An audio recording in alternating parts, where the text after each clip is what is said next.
Welcome to Access Episode 70, the show that dunks you face first into a pool of PlayStation wonder.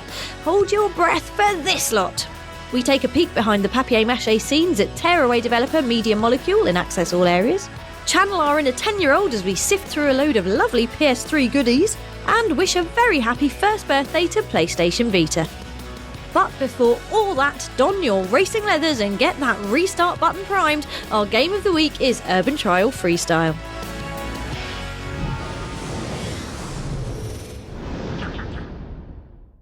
If, like me, you think an urban trial might involve one Colonel Mustard in the bathroom with the novelty banana, then my friends, you are missing out on one of the best games on PlayStation Vita and PS3 in recent times. And I'm not even joking. Urban Trial Freestyle. It's a game you know already, right? Take control of a nameless daredevil. Let's call him Rob.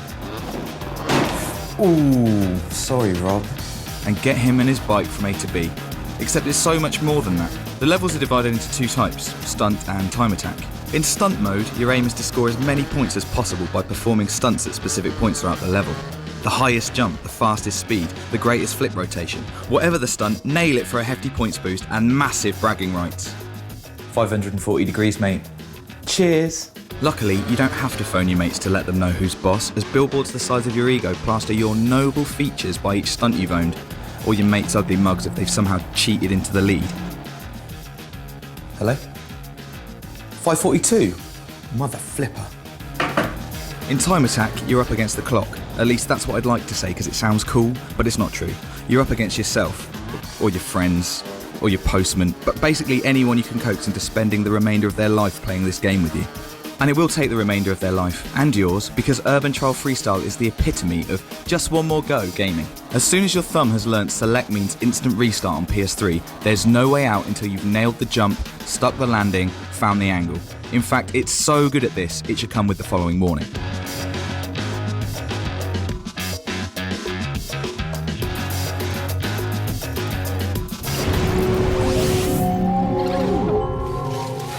Dave, your great-grandson is on the hoverphone. Also, 544! I can't believe you've done this! Everything I've mentioned so far is made possible by the brilliant handling. Your bike moves and reacts predictably so that you always know why you went wrong and how to fix it. And if you're still at a loss how to shave the milliseconds, study the ghosts of your rivals to see how they've done it. Surely one of the best features. There's no such thing as luck in this game, only skill. And anyone who says otherwise is a sore loser. And there's still so much I haven't mentioned. Tuning your bike to suit the level, collectible money bags, custom appearances, challenge modes that are just fun excuses for yet more glorious competition. And that's the secret to Urban Trial Freestyle. Unrivaled, fair competition. Whether you're swapping PS Vitas on the train or pads on the sofa, the open mouth competition will keep you coming back again and again and loving it. Both the PS3 and PS Vita versions are must-haves. Out on the store now, thank the Lord, and come as highly recommended as 548! Bow to your god!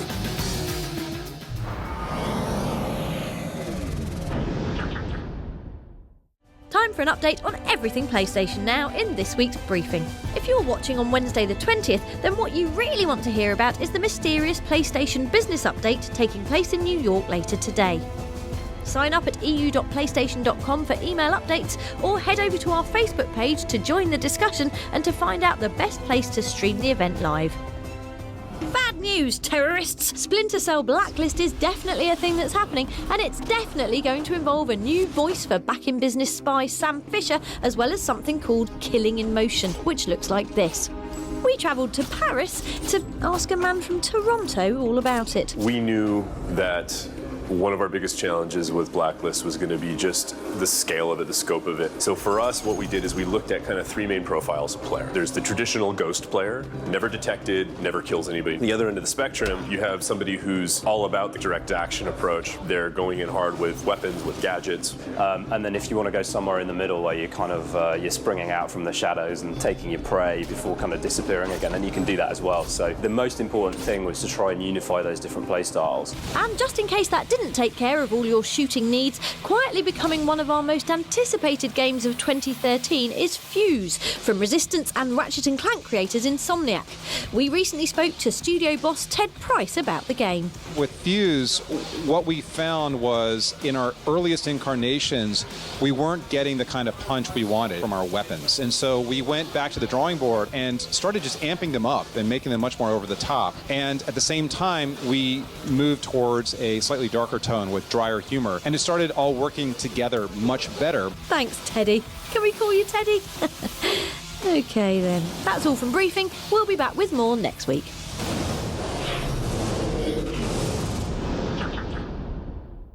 Digital pennies at the ready, kids. It's time for a look at the best of what's on the store.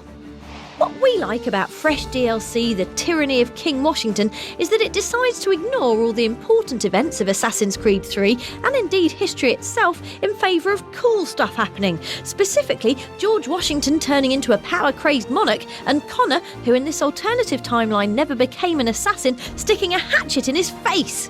Episode 1, The Tyranny, is out today, with 2 more to follow in the next few weeks. And the DLC excitement train doesn't stop there. As of today, 2 of the long-awaited additional Elder Scrolls chapters are available to UK Skyrimmers. Dragonborn is a quest to the island of Solstheim to find the Dragon Priest Mirak, while the arrival of Hearthfire means we can finally build that secluded woodland getaway we've been dreaming of, as well as adopting a child and hiring a personal bard. Oh yes. Finally this week, if turning invisible and shooting aliens with a bloody great bow like a sci-fi Rambo is more your thing, then prepare for a big Friday, when Crysis 3 will be available to download from the store in all its fabulous nanotech unitard entirety. Go on, jump in the air and fire an arrow in someone's neck. You know you want to. We'll have more from the store next time.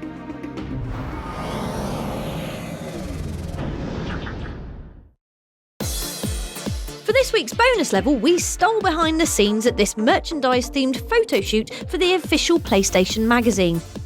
Idiots. They didn't even notice when we got our camera out and started filming everything. We then suggested they all went and had a coffee break, which gave us the perfect chance to mess up their set and start playing with all the toys. Got an Assassin's Creed style hidden blade. Here's a cool thing. An umbrella. Umbrella. I think it's just like an ornamental thing that you wear, though. I don't think the actual blade. They say it's bad luck to open an umbrella indoors, but I don't see what can really go wrong. Continuing the theme of really cool wrist paraphernalia is this Bioshock Infinite Skyhook.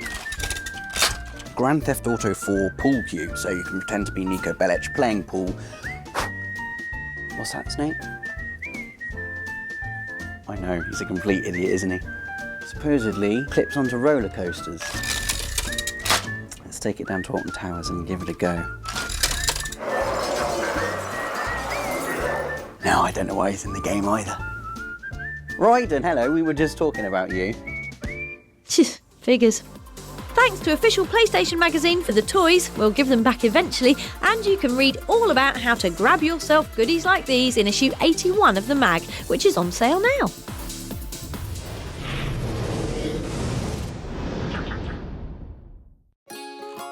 Arty things, paper elks, a dog eating sandwiches. Yes, we're at the offices of Little Big Planet creators Media Molecule to marvel at all the amazing stuff they've got tucked away in their studio. And for a first look at PS Vita exclusive platformer Tearaway, of course, the game that lets you stick your own fingers inside the handheld, not literally because you'd break it, and fiddle with the world inside. Here's lead designer Rex Crowell to tell us more, while we try to contain our excitement by crafting an elk of our own.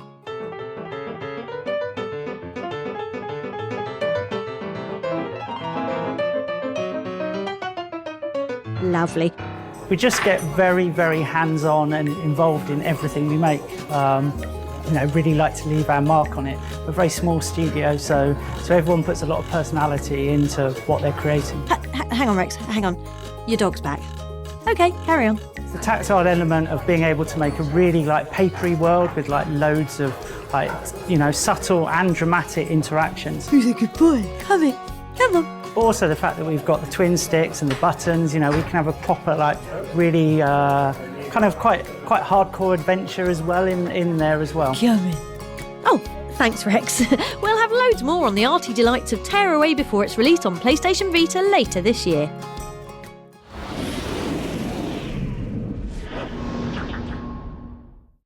Now, before we go, I believe there's just one more piece of business we need to attend to.